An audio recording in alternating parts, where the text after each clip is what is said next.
आनंद जिले के बोरसद शहर में पिछले 2 दिनों से बारिश ने की धुआंधार बैटिंग।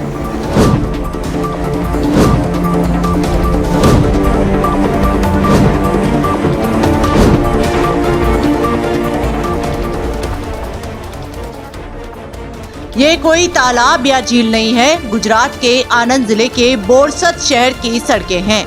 लगातार मूसलाधार बारिश के चलते सड़कों पर कमर बराबर पानी भर गया है। फर्क करना मुश्किल हो गया है कि पानी में सड़कें हैं या फिर सड़कों पर पानी। ये पानी किसी के लिए मुसीबत है और बच्चों के लिए मौज मस्ती का मौका।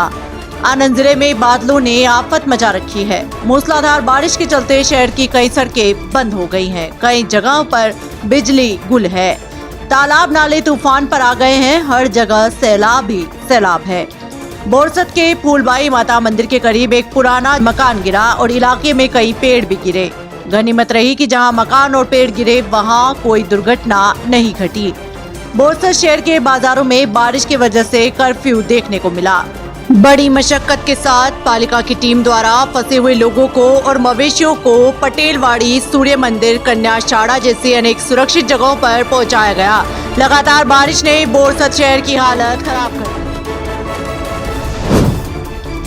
बोरसद शहर का बेलातोल विस्तार है, जहां पानी की समस्या से लोग कई सालों से परेशान हैं। राजा मोहल्ला मस्जिद चौक, जहां पर पेड़ गिरा, गनीमत रही यहां कोई दुर्घटना नहीं घटी। बोरसद से पामोल जाने वाले रास्ते के दोनों तरफ सोसाइटियों में भरा पानी। मूसलाधार बारिश के कारण बस स्टैंड के करीब सिल्वर पॉइंट कॉम्प्लेक्स की दुकानों में घुसा पानी। મારું નામ ધીરજ રમેશ કુમાર શાહ છે। હું બોરસદ નગરપાલિકા ખાતે છેલ્લા 1 વર્ષથી ચીફ ઓફિસર તરીકે કાર્યરત છું। આજરોજ બોરસદ નગરપાલિકા ખાતે સવારે 6 વાગ્યાથી સાંજે 6 વાગ્યા સુધી લગભગ 11 ઇંચ જેટલો વરસાદ પડેલો છે।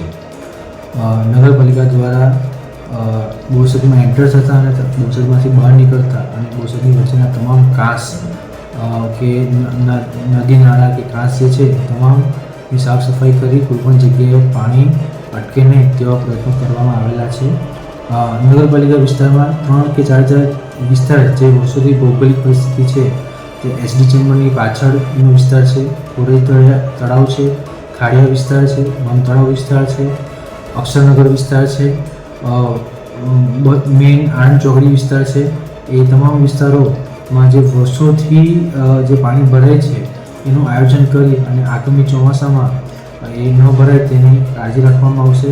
આ વખતે નગરપાલિકામાં વાસદ ચોકડી વિસ્તાર છે એની અંદર વરસાદી પાણીના નિકાલની પાઇપલાઇન નાખવામાં આવી, જે સફળતાપૂર્વક કાર્યરત છે અને હાલ વાસદ ચોકડી વિસ્તાર તથા બસ સ્ટેન્ડ વિસ્તાર તથા આણંદ ચોકડી વિસ્તારની અંદર લગભગ પાણી ઉતરી ગયેલા છે।